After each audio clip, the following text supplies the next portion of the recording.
Hello and welcome to Devotion to Writing, the channel devoted to helping you cultivate a daily writing practice.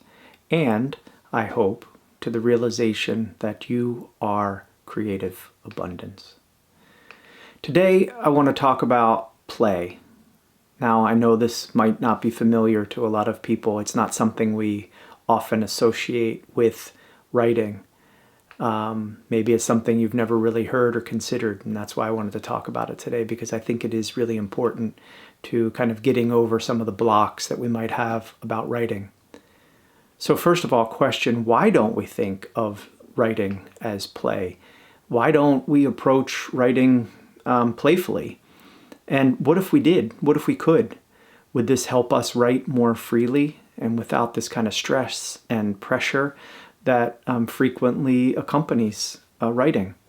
I think it would, and I think it's worth a try to change up this approach. So that's what I wanted to talk about today. I'm going to give you a little prompt at the end for you to write about, and try playing in your writing approach today. So, people always say, I'm going to play piano, or I'm going to play baseball, etc.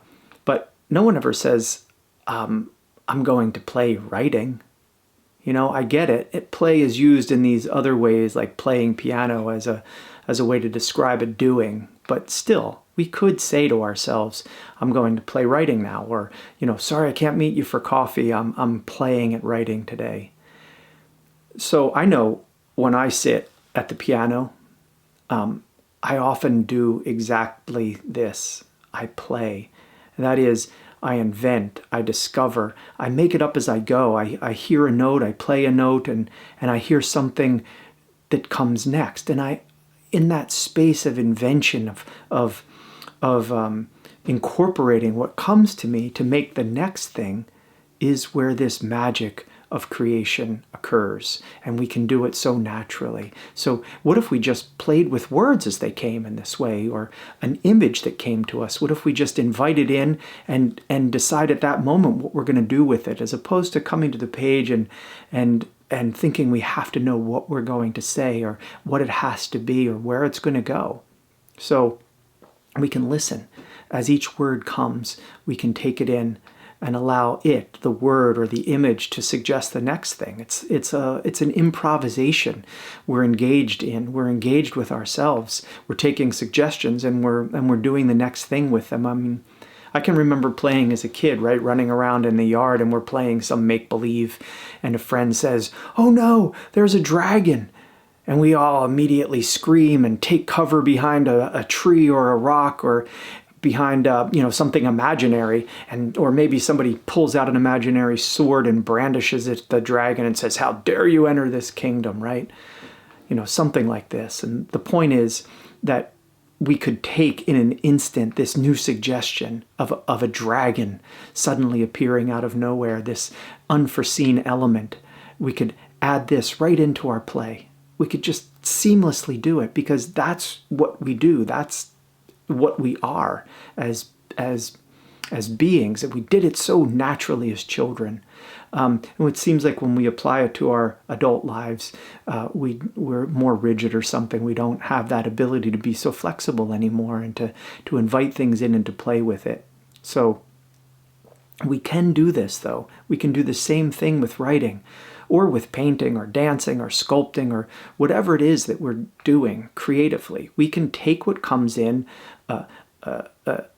a word that we'd never imagined using, or an errant mark on the canvas, right?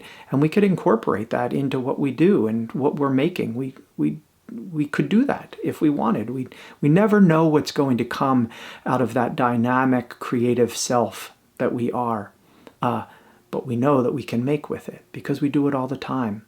We do it all the time, and we could do this in our lives. We could say, well, I didn't see that happening. I didn't know I was going to get a flat tire today, or I was going to run into so-and-so at the grocery store, and well, I didn't see that coming, but how could I play with this? How could I change the language that I'm using around what just happened to make this playful, to make it better, to change my perspective?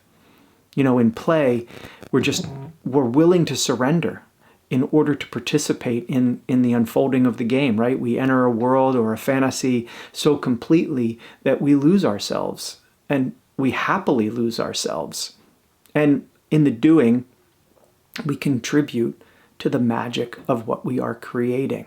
In fact, we are the magic that is creating. So we may have boundaries in play and some rules, parameters. We often do. For example, no running outside the lines, or if we're playing, when we were a kid, we were playing a game of freeze tag, you'd have to remain frozen until somebody untagged you or tagged you to unfreeze you, right? But the rules in games in play are often, few, and they're there for guidance, but they're not restrictive, and they don't arrest our individual expression. So the same as in writing, in our daily writing practice. We could have a practice with some guidelines. And these guidelines, they don't have to be restrictive. You could commit to, say, writing every day at the same time. Okay, that's a guideline, 8 o'clock. I'm going to write every day at 8 o'clock, or whatever works for you. And you could have a goal, too, of I'm going to write for 15 minutes, or I'm going to write 1 page, and I'm going to write without stopping, no erasing, no pausing, and no censoring, no criticizing, right? You could do that.